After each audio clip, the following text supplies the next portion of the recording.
The next speaker, Shri Niranjan Bishi. Sir, you have 10 minutes. Not present. The next speaker is Shri Manoj Kumar Jha. Sir, you have 7 minutes. Yeah, thank you. Vanakkam, Honorable Vice Chairman sir. माननीय दो भूमिकाओं में खड़ा हूं, एक संसद में stake holder की हैसियत से और एक विश्वविद्यालय के शिक्षक की हैसियत से। कोई तल्ख टिप्पणी नहीं करूंगा, लेकिन कुछ सरोकार बताऊंगा। सबसे महत्वपूर्ण प्रश्न जो मेरे जहन में अभी आया कि मैं ऐसी हिंदी कैसे बोलूं जिसमें उर्दू ना हो, और ऐसी उर्दू कहां से लाऊं जिसमें हिंदी ना हो। तो भाषाओं का जो मसला है, जो मानस में रचा बसा है, इन दिनों कई चीजें चल रही हैं। हम तो संगम लिटरेचर पढ़ के बड़े हुए, इतिहास में पढ़ा, तमिल रिचनेस, संगम लिटरेचर पढ़ा। सर, ओपनिंग रिमार्क दे रहा हूं, भाषा के विवाद में 60 में हमने बहुत कुछ गवा दिया।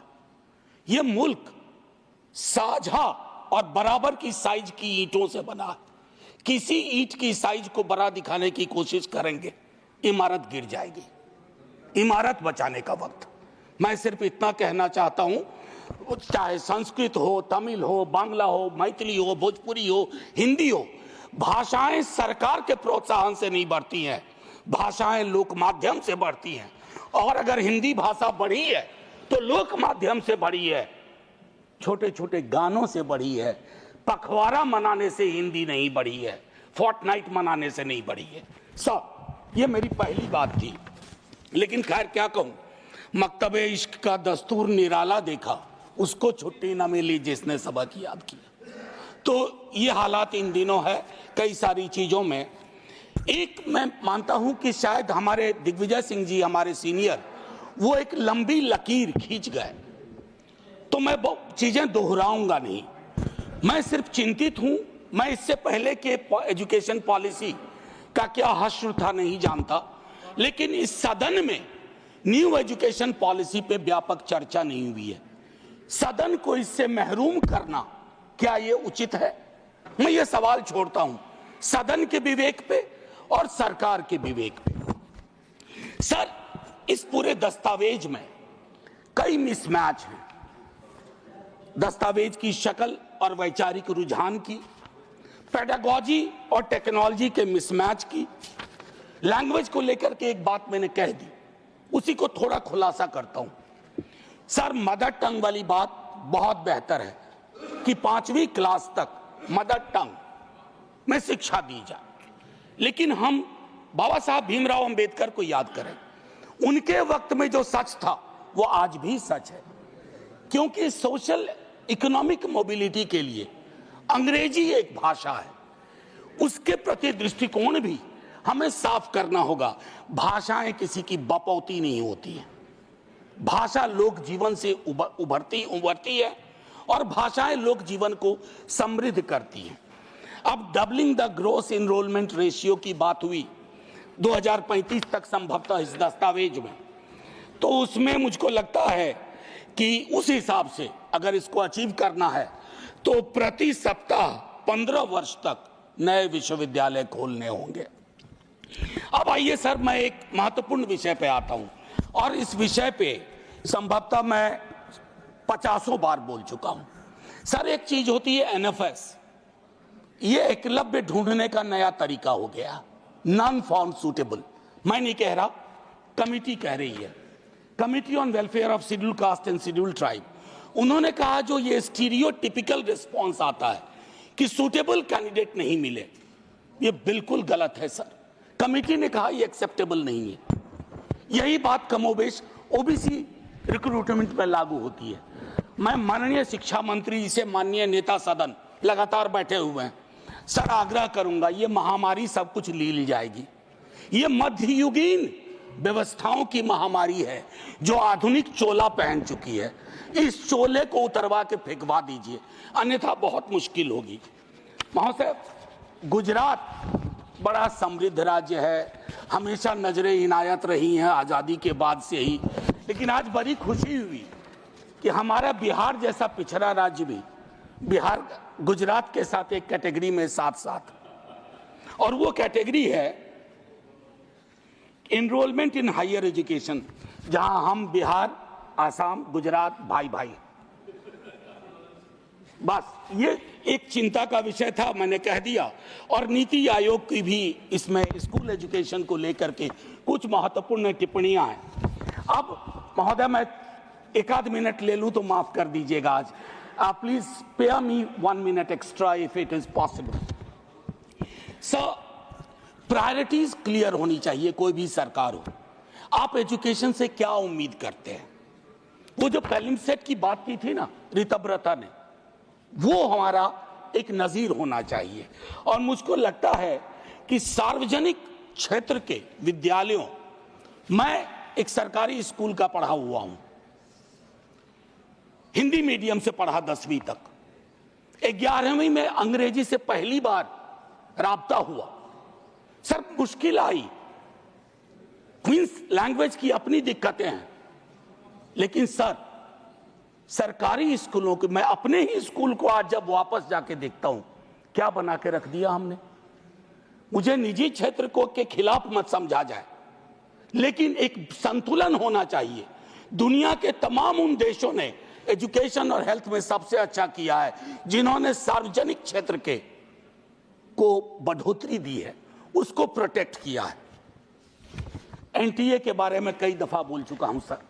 ये कोचिंग इंस्टीट्यूट के, मैं संसदीय दामाद, असंसदीय तो नहीं है ना, मैं पूछ लेता हूं पहले ही, नहीं तो दूसरा शब्द दूंगा। हाँ, रिश्तेदार की तरह व्यवहार करना। कोचिंग इंस्टीट्यूट फ्लरिश कर रहे हैं, बार बार परीक्षा पैटर्न, पेडागोजी, सिलेबस में बदलाव, बच्चों को हमने गिनी पिग्स बना के रख दिया। मैं दिल्ली विश्वविद्यालय में हूं सर, नामांकन की पद्धति बदल गई है, लेकिन मैं देख रहा हूं अब 8वीं 9वीं क्लास से बच्चा स्कूल एजुकेशन को छोड़ करके एनटीए की कोचिंग ले रहा है कि सीयूईटी क्वालिफाई करना। ये स्ट्रक्चरल प्रॉब्लम है। बस सर 1 मिनट। शिक्षा के संस्थान वैचारिक युद्ध क्षेत्र हो गए हैं सर। मैं टिप्पणी नहीं करना चाहता, घनश्याम जी ने कही एक बात सर, कोई टिप्पणी इस तरह की नहीं, कि वामपंथी रुझान, मुझको लगता है कि कांग्रेस के साथ दिक्कत पता नहीं क्या थी, उन्होंने वामपंथियों को तथाकथित, हालांकि उसमें मेरिट नहीं है, ढूंढा। लेकिन सर दक्षिण पंथी वैचारिकी का अड्डा बनते जा रहा है। आप कई चीजों को हटा रहे हैं। अच्छा पीएचडी नहीं चाहिए, बिना पीएचडी के ले लो। अच्छा ये एलिजिबिलिटी हटा दो, तब भी आपको लोग नहीं मिल रहे हैं उस रुझान के। तो मेरा मानना है कि इन और शिक्षकों की स्वायत्तता में बहुत कमी हुई है।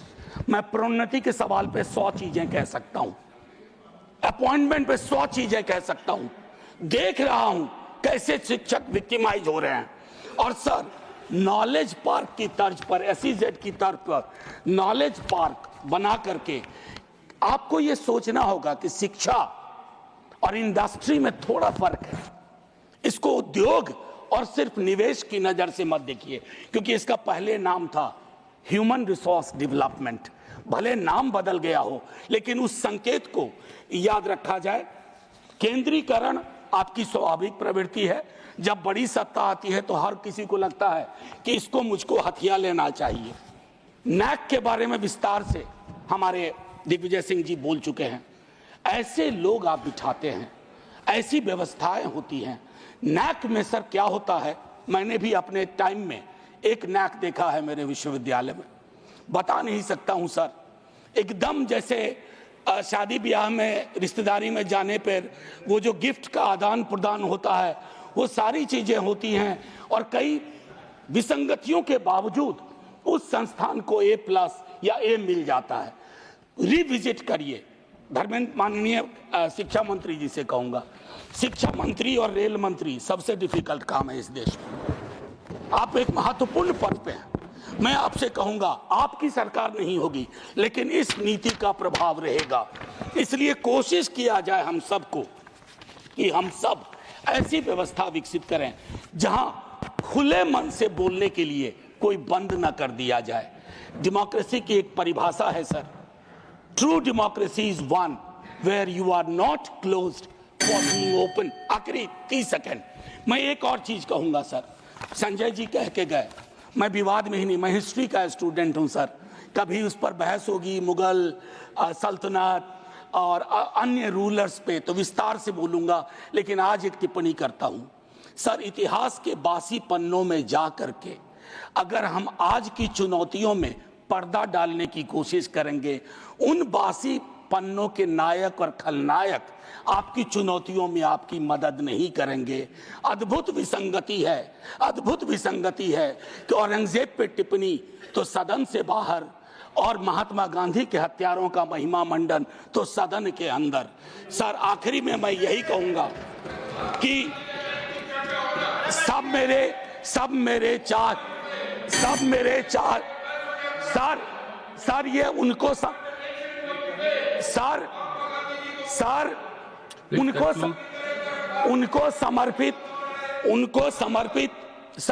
समर्पित जिन्होंने उर्दू पे कुछ अल्फाज पेश किए थे। Please conclude. सब मेरे चाहने वाले हैं, मेरा कोई नहीं। Please conclude. सब मेरे चाहने वाले हैं, मेरा कोई नहीं। मैं भी इस मुल्क में उर्दू की तरह रहता हूं। जय हिंद सर।